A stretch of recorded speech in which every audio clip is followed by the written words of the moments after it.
Hello बच्चों, आज हम अध्याय 7 में नियंत्रण एवं समन्वय के बारे में चर्चा करेंगे। तो सभी सजीवों की कुछ ऐसी क्रियाएं होती हैं जो कि अपने आप से वो संतुलित और समन्वित हो जाती हैं। जैसे हमें अपने पास बैठे किसी मित्र से बात करना है तो हम अपनी धीमी स्वर में उससे बात कर लेते हैं। और मान लो जैसे कोई मित्र या कोई हमारा संबंधी दूर खड़ा हुआ है तो हम उतनी तेज आवाज़ से उसको बुलाते हैं कि हमारी आवाज़ उस तक पहुंच जाती है। तो नियंत्रण और समन्वय हम कैसे करते हैं, ये हमारे शरीर में तंत्र यानी तंत्रिका कोशिकाओं का एक जाल होता है जो कि इन क्रियाओं को संपादित करता है। ठीक है, जैसे कि ऐसी कुछ क्रियाएं होती हैं जो कि अपने आप से जो हो जाती हैं। जैसे कि हमने रास्ते में कुछ ऐसी ऐसी चीज़ देखी, हम तेज कदमों से जा रहे हैं तो हम अचानक से रुक जाते हैं, या पीछे से किसी ने आवाज़ दी तो हम पीछे मुड़ के तुरंत देखने लगते हैं।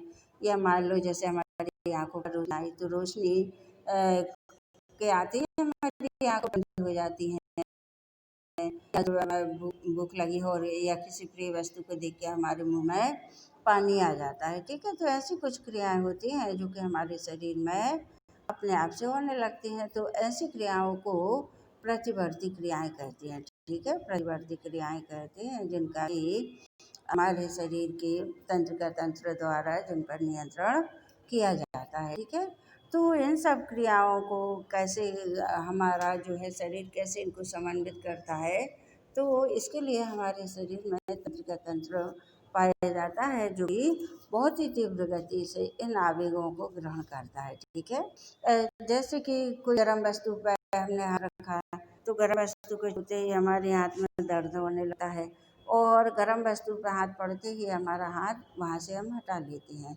चाहे हमारा ध्यान कहीं हो या पीछे से किसी ने कुछ जैसे पिन चुबाया कुछ किया तो हम तुरंत उस स्थान पर अपना हाथ रख देते हैं या वहाँ से हटाते हैं। तो ये सब क्रियाएं कैसे संभव होती हैं? ये क्रियाएं होती हैं हमारे शरीर का तंत्र पाया जाता है। ये तुरंत इसकी सूचना जो है प्रतिवर्ती क्रियाओं की या कोई समय क्रियाओं की सूचना हमारे तंत्रिका तंत्र को देता है। तंत्रिका तंत्र तुरंत मस्तिष्क तक पहुंचाता है। मस्तिष्क और तंत्रिका तंत्र जो है मिलके दोनों ही सूचनाएं हमारे संवेदी या ग्राही अंग को देते हैं, और ग्राही अंग तुरंत इन सूचनाओं को कार्य रूप में करा लेता है। यानी ये सब कार्य बहुत बिजली के झटके की भांति होता है। जैसे कि बिजली आगे प्रवाहित होती है और एक सेकंड में ही ये कार्य करती है, उसी तरह से कि बिजली के आवेग की तरह ही हमारा शरीर में जो तंत्रिका तंत्र है वह इन सब कार्यों को संपन्न करता है। ठीक है, तो पौधों में तंत्रिका तंत्र नहीं पाया जाता। ठीक है, सभी जीवों में और मनुष्यों में तंत्रिका तंत्र पाया जाता है। तो नियंत्रण और समन्वय हमारे तंत्रिका तंत्र का कार्य है। ठीक है, तो जंतुओं में नियंत्रण और समन्वय जो तंत्रिका और पेशी ऊतकों द्वारा किया जाता है। ठीक है, जैसे कि आकस्मिक किसी गर्म वस्तु को छू लेना, ये हमारे शरीर के लिए कैसे हैं, खतरनाक या हानिकारक हो सकती हैं। ठीक है, तो इनकी अनुक्रिया इनके फलस्वरूप जो अनुक्रिया होती है, यानी से बचाव के लिए हमारा शरीर जो क्रियाएं करता है उसको अनुक्रिया कहते हैं। ठीक है, तो इसके लिए तंत्रिकाओं का एक जाल रहता है जो कि तंत्रिकाओं की सूचना आवेग की तरह अगले न्यूरॉन तक पहुंचाती है, अगले न्यूरॉन से अगले न्यूरॉन तक पहुंचाती है, और इस तरह से सूचना हमारे मेरुरज्जु तक पहुंच जाती है, और मेरुरज्जु मस्तिष्क को सूचना देता है। मस्तिष्क तुरंत उस कार्य को करने के लिए तंत्रिका तंत्र को आदेश देता है, और तंत्रिका तंत्र तुरंत उस कार्य को करा लेता है। तो ये सूचनाएं जो है हमारी तंत्रिका कोशिका में जो ध्रुमिकाएं होती हैं या न्यूरॉन में जो ऊपर जो इसका चौड़ा जो भाग होता है उसमें रेशोनुमा संरचनाएं निकली रहती हैं जिन्हें ध्रुमिकाएं कहते हैं। ठीक है, तो ध्रुमिकाएं क्या करती है, हमारी कोशिकाओं से एक तंत्रिकीय पेशीय संधि बनाती हैं। यानी तंत्र न्यूरॉन की सभी जो ध्रुमिकाएं होती हैं या पतले रेशे समान संरचनाएं होती हैं, ये कोशिकाओं से विशेष रूप से जुड़ी रहती हैं और कोशिकाओं में होने वाली प्रत्येक हलचल को ग्रहण करती है, और ग्रहण करके तुरंत हमारे अगले न्यूरॉन को पहुंचाती हैं, अगले न्यूरॉन उससे अगले न्यूरॉन को पहुंचाता है, और इस तरह से सभी तंत्रिकाएं जो है आगे हमारे मेरुरज्जु तक सूचनाएं पहुंचा देता है। और मेरुरज्जु मस्तिष्क के आदेश के द्वारा इस कार्य को संपन्न कराता है। ठीक है। तो बच्चों, जैसे कोई सूचना हमारे ग्राही या संवेदी प्रेरक कोशिका में या मान लो हाथ या पैर में है, तो ये न्यूरॉन जो है, तंत्रिका कोशिकाएं हैं, हमारे पूरे शरीर में फैली हुई रहती हैं और प्रत्येक कोशिका से हमारे शरीर में जितनी भी कोशिकाएं हैं, पैर की उंगली से लेकर सिर तक की सभी कोशिकाओं में, प्रत्येक कोशिका से न्यूरॉन कोशिकाएं जुड़ी रहती हैं और जिस भाग में कोई अनुक्रिया होती है तो उसकी सूचना एक न्यूरॉन की ध्रुमिकाएं ग्रहण करती हैं। ध्रुमिकाएं से इस सूचना को कोशिका काय तक पहुंचाती हैं। कोशिका काय तंत्रिका अक्ष से होता हुआ इस सूचना को अपने अंतिम सिरे तक ले जाता है और अंतिम सिरे पर एक रसायन का स्रावण करता है। ठीक है, यानी एक रसायन का विमोचन करता है या रसायन छोड़ता है। यह रसायन अगले न्यूरॉन को समय देती है, ठीक है, या प्रेरित करती है और अगला न्यूरॉन भी यह है अंतिम सिरे पर रसायन छोड़ता है तो वह रसायन से अगले न्यूरॉन को करती है, प्रेरित करती है। तो इस तरह से जाल जो है बहुत ही बिजली की गति की भांति आगे बढ़ता जाता है। ठीक है बच्चों, और की गति की भांति आगे बढ़ता जाता है और सारे एक सेकंड में ही हमारे तंत्रिका कोशिका तक या मेरुरज्जु तक पहुंच जाती है। ठीक है, तो इस तरह से मेरुरज्जु इस सूचना को आगे प्रसारित करता है मस्तिष्क के लिए। मस्तिष्क उस कार्य को करने के लिए हमारे अंगों को मेरुरज्जु के द्वारा यह संदेश देता है। ठीक है, तो इस तरह से प्रत्येक तंत्रिका कोशिका के 3 भाग होते हैं। एक भाग ध्रुमिकाएं जो कि सूचनाएं एकत्र करती हैं और दूसरा भाग कोशिका काय और तंत्रिका अक्ष होता है, जहाँ से की कोशिकाएं जो है, जहाँ से सूचनाएं आगे बढ़ती हैं। ठीक है, और तीसरा भाग होता है न्यूरॉन का अंतिम सिरा, तंत्रिका का अंतिम सिरा, जो कि आवेग का परिवर्तन रासायनिक संकेत के रूप में एक कर देता है। तो इस तरह से सूचनाएं बिजली की तरह बहुत ही आगे बढ़ी जाती हैं और आगे बढ़कर ये हमारे मेरुरज्जु तक पहुंच जाती हैं। मेरुरज्जु मस्तिष्क तक पहुंचाता है। मस्तिष्क तुरंत उस कार्य को करने के लिए आदेश देता है। तो हमारे मस्तिष्क में जो 3 भाग होते हैं, अग्र मस्तिष्क, मध्य मस्तिष्क और पश्चिम मस्तिष्क। तो अग्र मस्तिष्क में ये सारी सूचनाएं की समझने की ये सब अलग अलग भागों में सूचनाएं केंद्रित की जाती हैं। ठीक है, अगला है प्रतिवर्ती क्रिया में क्या होता है। ठीक है, तो प्रतिवर्त यानी प्रतिवर्त स्वरूप यानी फलस्वरूप। ठीक है, ऐसे कोई कार्य होते हैं जिसके फलस्वरूप हमें तुरंत कोई अच्छा कदम उठाना पड़ता है जो कि हमारे शरीर के हानिकारक होते हैं। ठीक है, तो उन सब कार्यों को हमारा तंत्र भली भांति संपन्न करता है। ऐसे कोई भी कार्य है जो कि हमारे शरीर के लिए हानिकारक होते हैं, तो उनसे बचाव के लिए हमारा तंत्र सदैव जो है तत्पर रहता है और एक शीघ्र गति से विद्युत आवेग की तरह से कर लेता है। ठीक है, तो अब ऐसे बहुत सी प्रतिवर्ती क्रियाएं हैं जो कि हमारे शरीर में अचानक से होती हैं और जिन पर नियंत्रण भी अचानक से हमारा तंत्रिका तंत्र यानी तुरंत तंत्रिका तंत्र पर नियंत्रण भी पा लेता है। जैसे कोई बुरी खबर सुनते ही हमारी आंखों में आंसू आ जाते हैं या कुछ आश्चर्यजनक अद्भुत बात सुनते ही हमारा मुंह एकदम से खुल जाता है या कोई ऐसी चीज़ सुनते हैं तो हमारे मुंह से तुरंत चीख या आवाज़ जैसे कोई निकल जाती है। तो बच्चों, ये सब प्रतिवर्ती क्रियाएं हैं। प्रतिवर्ती क्रियाएं तंत्रिका कोशिका द्वारा अगली तंत्रिका कोशिका तक पहुंचाई जाती हैं और अगली तंत्रिका कोशिका उससे अगली पहुंचती है। इस तरह से मेरुरज्जु के सूचनाएं पहुंचा दी जाती हैं। तो तंत्रिका जो है हमारे शरीर की जो है अनुकूल या जो प्रतिकूल चीजें हैं उनसे हमारे शरीर की रक्षा करता है।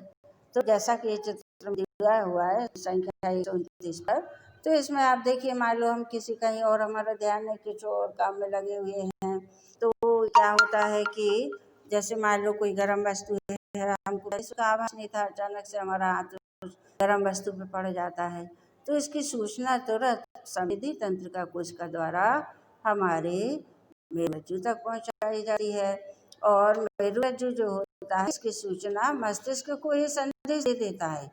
मेरुरज्जु इसका संदेश जो है मस्तिष्क को दे देता है और मस्तिष्क तुरंत मेरुरज्जु को आदेश देता है कि उस अंग से तुरंत या इसके बचाव के लिए लगाया जाए। तो मेरुरज्जु क्या करता है, प्रेरक तंत्रिका कोशिका है, ठीक है, उसके द्वारा यह सूचना को आगे प्रसारित करता है। इस तरह से न्यूरॉन के जो जाल बिछे हुए रहते हैं, वो एक कोशिका से अगली कोशिका तक संकेतों को आगे प्रसारित करते जाते हैं। और संबंधित जो हमारा है, जैसे कि हाथ हमने गर्म वस्तु पर रखा था, तो तुरंत ही हमारे हाथ की कोशिकाओं को यह जो है आदेश आ जाता है और हमारा हाथ जो है उस गर्म वस्तु पर से उसको हम तुरंत हटा लेते हैं। तो बच्चों, ये सब काम जो है एक विद्युत आवेग की तरह, जैसे कि करंट आता है और वो उसकी सूचना जो है हमको तुरंत ही हमारे मस्तिष्क तक पहुंचती है और हम हाथ हटा लेते हैं गर्म वस्तु से। पर हाथ हटा लेते ही हम तुरंत उसे अपना हाथ हटा लेते हैं, तो ये सूचना हमारे ग्राही अंग इसको तुरंत कर लेता है, ठीक है। अगला आता है बच्चों मानव मस्तिष्क। तो मानव मस्तिष्क जो है, जैसे कि अभी आपने देखा प्रतिवर्ती क्रियाओं पर नियंत्रण एवं समन्वय, एक केवल तंत्रिका तंत्र कार्य नहीं होता है, इसके लिए मस्तिष्क का भी महत्वपूर्ण इसमें भाग होता है, क्योंकि सूचनाओं को आगे बढ़ाना या सूचनाएं करना या उनसे कार्य कराना, इस सब मस्तिष्क के द्वारा ही संभव हो पाता है, ठीक है। तो मेरुरज्जु जो है वह तंत्रिका कोशिकाओं के बहुत जाल होता है, असंख्य तंत्रिकाएं होती हैं मेरुरज्जु में, ठीक है। तो जो सोचने के लिए सूचनाएं प्रदान करती हैं और सोचने से भी अधिक जटिल क्रियाविधि और तंत्रिका का संवर्धन जो होता है, तो ये मस्तिष्क में केंद्रित होती है। यानी संवेदना हमारे मस्तिष्क तक आ गई, अब इस पर क्या कैसे निर्णय लेना है, एक के लिए क्रिया करना, ये सारी तंत्रिकाएं या कोशिकाएं हमारे मस्तिष्क में केंद्रित होती हैं, जो कि शरीर का मुख्य समन्वय केंद्र है। समन्वय नियंत्रण स्थापित करना, तो हमारे शरीर की सभी क्रियाएं हैं जिन पर नियंत्रण हमारा मस्तिष्क ही करता है। तो यह शरीर का मुख्य समन्वय केंद्र कहलाता है।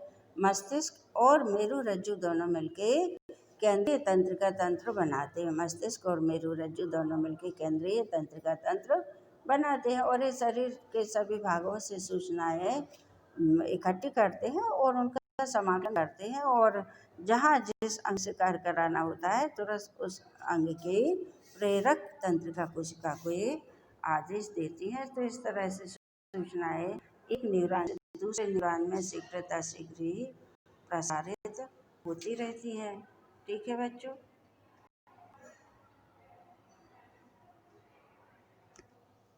आगे देख रहे हैं कि हमारा जो मस्तिष्क है, तो मस्तिष्क बहुत सी क्रिया को करता है, जैसे कि लिखना, बात करना है, कुर्सी को बनाए, ठीक है, कोई भी कार्यक्रम होने पर ताली बजाना, या किसी कार्यक्रम को या किसी बात पर अपना शोक व्यक्त करना है, खुशी जाहिर करना, ठीक है। तो ये सब ऐसी क्रियाएं हैं जो कि इनके आगे क्या होना है या इनके बारे में क्या निर्णय लेना है, तो ये सब मस्तिष्क का कार्य होता है। यानी जो मस्तिष्क होता है, तो वह हमारी पेशियों को संदेश भेजता है, और यह दूसरा मार्ग है जिसमें तंत्रिका तंत्र पेशियों में संचार भेजता है। तो इस तरह से हमारा मस्तिष्क जो है वह अग्र मस्तिष्क, मध्य मस्तिष्क और पश्चिम मस्तिष्क 3 भागों में बटा हुआ रहता है। अग्र मस्तिष्क, मध्य मस्तिष्क और पश्चिम मस्तिष्क, इस तरह से यह 3 भागों में हमारा मस्तिष्क बटा हुआ रहता है। तो मस्तिष्क का जो मुख्य भाग होता है सोचने वाला, वह अग्र मस्तिष्क में होता है या अग्र मस्तिष्क कहलाता है। तो इसमें विभिन्न ग्राही से संवेदनाएं प्राप्त करने के लिए भिन्न भिन्न क्षेत्र होते हैं। भिन्न ग्राही से यानी अलग अलग अंगों से संवेदनाएं या सूचनाएं प्राप्त करने के लिए हमारे मस्तिष्क में अलग अलग क्षेत्र होते हैं, और अग्र मस्तिष्क अलग अलग क्षेत्र से सुनना है, सूंघना है, देखना है आदि के लिए विशिष्टीकृत होते हैं, यानी ये विशिष्ट रूप से अपने दायित्व को निभाते हैं। तो इस तरह से इन सूचनाओं या संवेदी सूचनाओं को अन्य ग्राहियों से प्राप्त सूचनाओं और पहले से मस्तिष्क में एकत्र सूचनाओं का अर्थ लगाया जाता है। यानी मान लो कोई 1-2 साल पहले कोई घटना है जिसके हमारे दिमाग में बार बार जो याद आती है, और मान लो कुछ समय बाद फिर वही बात घट जाती है, या मान लो किसी ने कुछ समय 1-2 साल पहले हमसे कोई बुरी बात है, हमारे बचपन में कोई ऐसी घटना हुई, तो वो तुरंत वैसी घटना या वैसी बात सुनते रहते हैं, कि अरे ऐसा तो उस समय भी हुआ था। या मान लो जैसे हम बचपन में कहीं घूमने गए तो वो हमको याद रहता है, ठीक है, और कुछ समय बाद हम जाते हैं तो हम कहते हैं कि आज से कुछ साल पहले तो हम यहाँ आ चुके, हमने ये देखा था, ऐसा था वैसा था। तो ये सब हमारे मस्तिष्क में पहले की जो सूचनाएं हैं वो एकत्र रहती हैं, और अभी जो सूचनाएं हैं उनको इनसे मिलाया जाता है। जैसे कि पहले किसी ने आपको कुछ बुरा भला कहा होगा तो वो बात हमारे दिमाग में रह जाती है, और फिर किसी ने कुछ समय बाद एक दूसरा बात कही तो उस बात का बदला आगे आके ले लेते हैं, तुमने हमको ऐसा बोला था, ये हमारे साथ ऐसा क्या था। तो मस्तिष्क जो है सुनने, देखने और सोचने आदि के लिए विशिष्टीकृत होता है, ठीक है। ये अग्र मस्तिष्क का ये प्रमुख कार्य होता है, ठीक है। और बच्चों, हमारे शरीर की जो ऐच्छिक क्रियाएं हैं उन पर मस्तिष्क नियंत्रण कर लेता है, लेकिन ऐसी कुछ क्रियाएं हैं जो कि अनैच्छिक क्रियाएं कहलाती हैं, और जो मध्य मस्तिष्क से पश्च मस्तिष्क तक बटी हुई होती हैं, ठीक है। मध्य से पश्च तक जो होती हैं वह अनैच्छिक क्रियाएं कहलाती हैं। जैसे रक्त का दाब यानी ब्लड प्रेशर, हमारी जो रक्त वाहिनियों में ब्लड प्रवाहित होता है उस ब्लड प्रेशर कहा जाता है। जैसे मुंह में लाका आना और बमन यानी उल्टी होना किसी ऐसी वस्तु को देख के, या हमारे भोजन जो हमने गरिष्ठ किया है, देर से किया है, ऐसी कुछ हमारे स्वाभाविक क्रियाएं हैं जिनसे बमन, या फिर ऐसी कोई वस्तु देख के हमको उल्टी आ जाती है अचानक से। तो यह है हमारे मध्य मस्तिष्क और पश्चिम मस्तिष्क में जो मेडुला होता है उसके द्वारा नियंत्रित होती है, ठीक है। क्रियाएं जैसे कि सीधी रेखा में चलना, साइकिल चलाना, पेंसिल उठाना, यह क्रियाएं पश्चिम मस्तिष्क का जो भाग होता है अनुमस्तिष्क उसके द्वारा संभव होती हैं। तो इस तरह से हमारा मस्तिष्क जो है बहुत महत्वपूर्ण क्रियाओं को करता है, और हमारे शरीर की ऐच्छिक और हमारे शरीर की ऐच्छिक क्रियाएं हैं और प्रतिवर्ती क्रियाएं हैं उन पर नियंत्रण करता है, और हमारे शरीर के सारे अंगों को ये सूचनाएं देता है, या हमारे शरीर के अंगों से कार्य कराने के लिए यह उन अंगों पर नियंत्रण और समन्वय स्थापित करता है। अगला है बच्चों, ये उत्तर रक्षित कैसे होते हैं, ठीक है। तो मस्तिष्क की तरह कोमल अंग जो कि विविध क्रियाओं के लिए आवश्यक होता है कि सावधानी पूर्वक इनका भी होना चाहिए। तो हमारे शरीर के जो है हमारे शरीर के कुछ ऐसे अंग हैं जो कि हड्डियों के बॉक्स में व्यवस्थित रूप से क्या है स्थापित होते हैं, ठीक है। और जो कि हमारे कोमल अंगों की जो है हड्डियां जो हैं वो कोमल अंगों की रक्षा करती हैं। जैसे कि मस्तिष्क हमारा खोपड़ी के अंदर व्यवस्थित होता है, हृदय और फेफड़े हैं। तो हृदय और फेफड़े जो हैं ये हमारी पसलियों के द्वारा, आगे 24 पसलियां होती हैं जो कि पिंजड़ा जिनमें बोला जाता है, तो पसलियों के बीच में व्यवस्थित होता है। और इसी तरह से हमारी आहार नाली, किडनी है आदि हमारे शरीर की संरचना है, तो इनको पीछे रीढ़ की हड्डी द्वारा इन्हें सुरक्षित रखा जाता है। तो इस तरह से हमारे शरीर की संरचनाएं जो है इन्हें हमारे शरीर के अंगों द्वारा या मजबूत अंगों द्वारा इन्हें सुरक्षित रखा जाता है, ठीक है बच्चों। अब इस तंत्रिका ऊतक कैसे क्रिया करता है, तो तंत्रिका ऊतक यानी कैसे सूचना एकत्र करता है, कैसे शरीर में भेजता है, सूचना को कैसे संसाधित करता है और कैसे निर्णय लेता है, ठीक है। तो तंत्रिका ऊतक कैसे कार्य करता है कि तंत्र आवेग जो है अगली पेशी तक पहुंचाता है और अगली पेशी तक पहुंचाता है। इस तरह से जो तंत्रिका पेशियां हैं लगातार जो है आवेग को या रासायनिक हार्मोन्स के द्वारा इनमें आवेग उत्पन्न होता है, तो आवेग को ये अगली पेशी तक पहुंचा के हमारी मेरुरज्जु तक पहुंचाती हैं, और मेरुरज्जु जो है हमारे मस्तिष्क को सूचना देता है। मस्तिष्क जो है वो इन कार्यों में जो है द्रुत गति से इन कार्यों को करा लेता है, ठीक है।